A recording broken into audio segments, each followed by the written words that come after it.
아버님, 저도 귀한 자식이에요. 아버님은 우리 며느리 되게 천상 여자인 줄 알았는데. 안녕하세요. 저희는 두 마리 고양이들과 함께 지내고 있는 2년차 부부 은지, 재령입니다.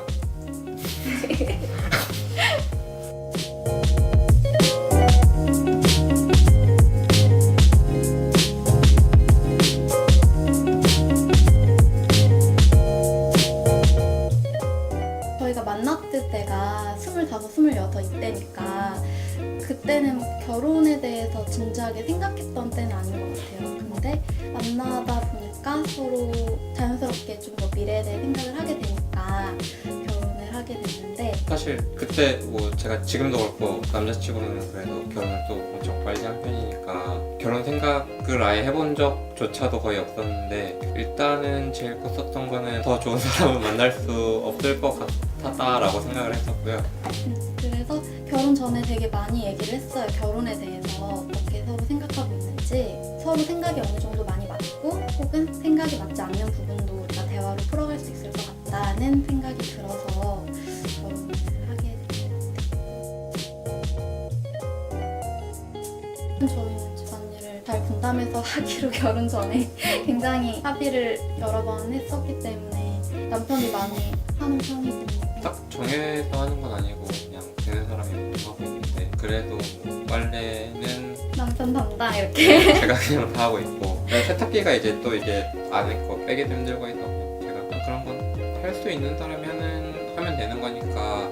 남편이 저보다 진짜 훨씬 깔끔한 편이어가지고 저는 조금 널려놓는 편인데 뭐 치워야 되고 뭐 해야 되고 설거지도 쌓여있으면 안 되고 그래가지고 신경을 많이 쓰는 편이니까 본인이 실제로 하기도 많이 하고 그런 편인데, 제가 의아해졌던 부분이 남편도 집에 왔는데 집이 이제 지저분하거나 하면은 집에 있으면서 왜 집을 이 상태로 뒀냐 같은 얘기가 나올 때가 있거든요. 일하면서 좀 어지럽힐 수 있는데, 퇴근하고 오면 이제 피곤한데 뭔가 집안일을 또 뭔가 해야 될 것 같은 이제 뭔가 압박감 같은 게 이제 생기는 거예요, 그냥. 그러니까 이제 그런 걸 뭐 아내한테 풀 때도 있죠. 괜히 이제 왜 안 했냐라고 이렇게 하는 경우도 있는데. 프리랜서면 집에 있으니까 집안일을 해야 된다고 생각을 많이들 하시더라고요.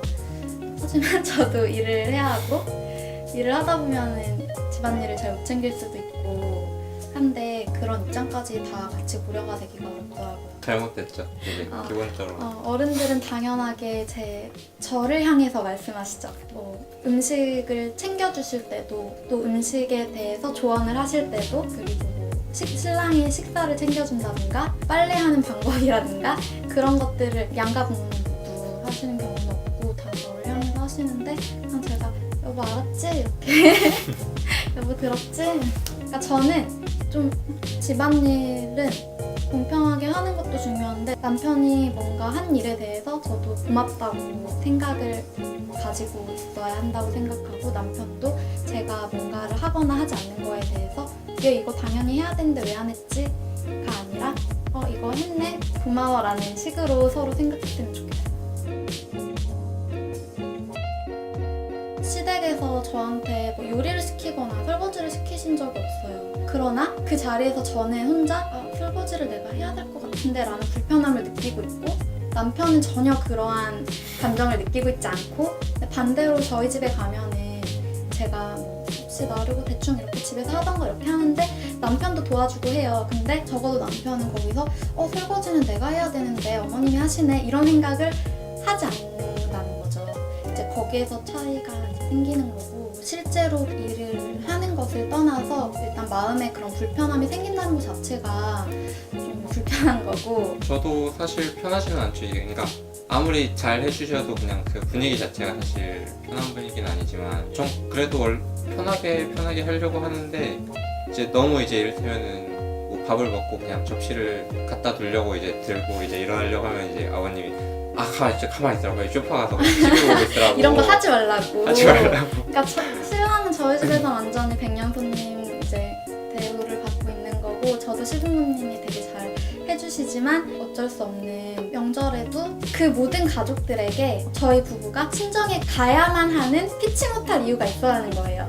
사돈이 출근을 뭐 1시에 하니까 얘는 그 전에 빨리 가서 도착을 해야 된다 이런 식으로 약간 핑계가 있어야 되고 그게 아니더라도 어쨌든 저는 약간 허락을 받고 간다는 그 사실 자체가 이건 당연한 거 아닌가? 남편이 이렇게 접시 같은 거 치워주려고 이렇게 움직이니까 아버님이 아우 제가 설거지 한다고 지금 우리 자식 귀한 아들인데 이렇게 하시는 거예요. 근데 남편이 안 하면 누가 하겠어요? 제가 해야 되잖아요. 그래서 아버님 저도 귀한 자식이에요 하니까 아버님이 우리 며느리 되게 천상 여잔 줄 알았는데 아니라고.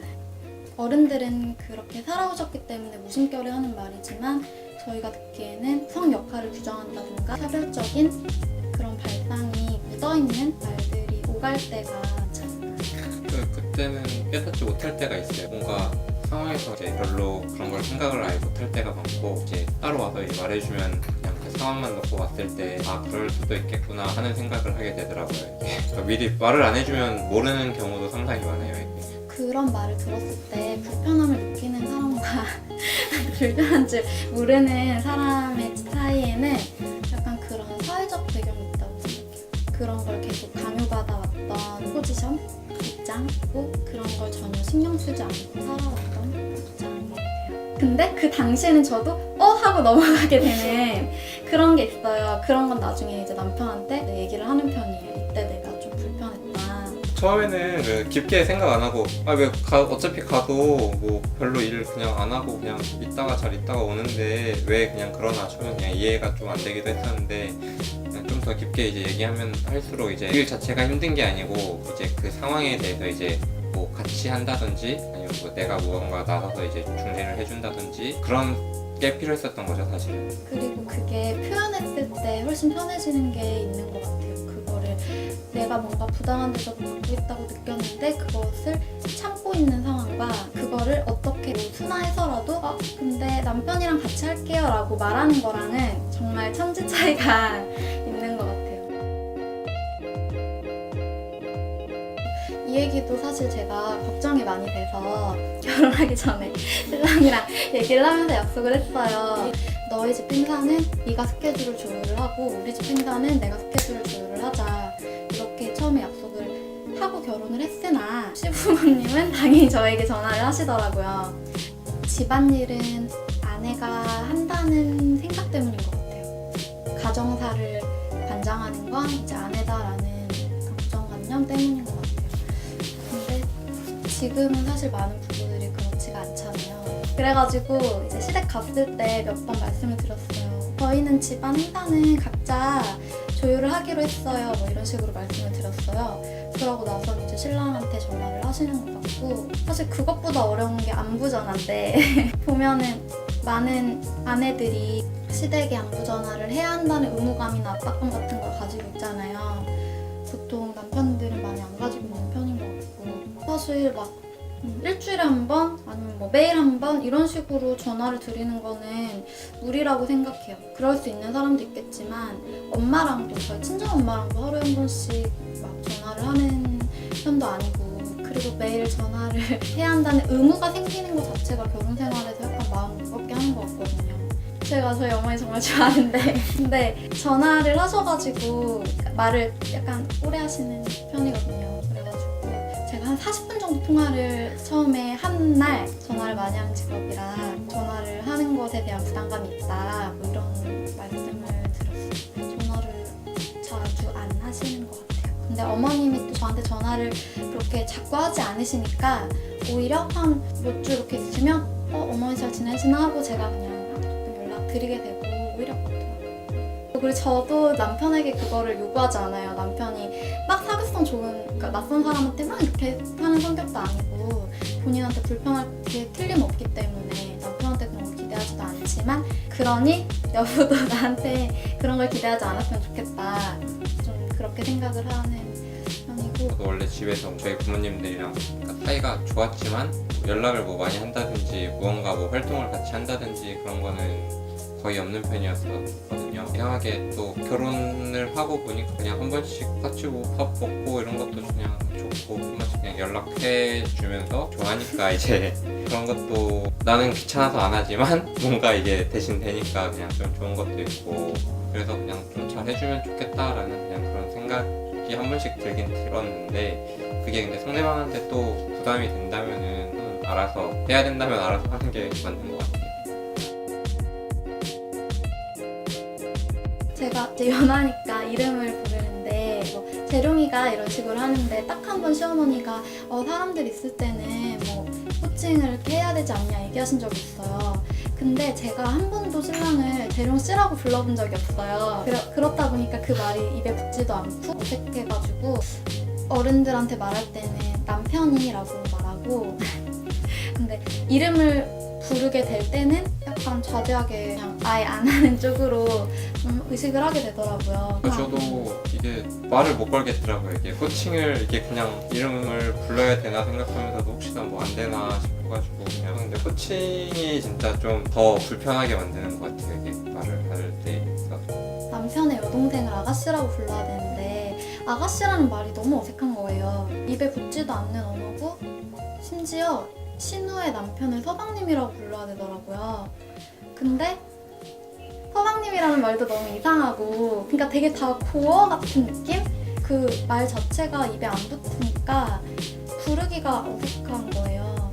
서로를 편하게 대할 수 있는 거, 애정을 가지고 친근하게 부를 수 있으면 그게 제일 좋다고 생각해요. 그러니까 호칭 때문에 오히려 말을 안 하게 된다든가 하는 게 더 안 좋은 거 아닌가. 그 외에도 남편이 뭐 처갓집 식구들을 부를 때에는 존칭이 아닌데 여자가 남자 쪽 칭을 부를 때는 다 존칭이라든가 시댁인데 뭐 처가라든가 뭐 이런 문제들도 있지만 그것만큼 또 중요한 게 호칭이 쉬워야 심리적인 거리감도 가까워지지 않을까. 사실 그러니까 정말 좋아해가지고 결혼한 사람들끼리는 뭐 어떤 이유 문제든지 일단 대화로서 다 해결이 대부분은 가능할 거라고 저는 일단 그렇게 믿고 있고요. 그냥 그런 생각만 이제 잘 가지고 있으면 그냥 살아가는 거에 있어서 물론 그렇게 생각을 가지고 있어도 싸우는 경우는 있겠지만 그래도 잘 다 헤쳐나갈 수 있는 부분이지 않을까. 저는 결혼 생활에서 제일 중요한 거 상대방의 목소리에 집중하는 거라고 생각해요. 가족도 중요하고 주변에서 또 좋은 사람들도 많고 그들이 뭐 해주는 얘기도 좀 피가 되고 살이 되는 조언이 있겠지만 제일 중요한 건 서로가 원하는 게 뭔지 그리고 서로가 불편하게 느끼는 게 뭔지 그게 가장 우선순위가 되어야 될 것 같아요. 제가 제일 권장하고 싶은 건 결혼하기 전에 서로가 어떤 생각을 가지고 있는지 그리고 가치관적인 것도 그렇지만 결혼 제도에 대해서도 서로 어떤 생각을 가지고 있는지를 충분히 알고 대화를 해봐야 될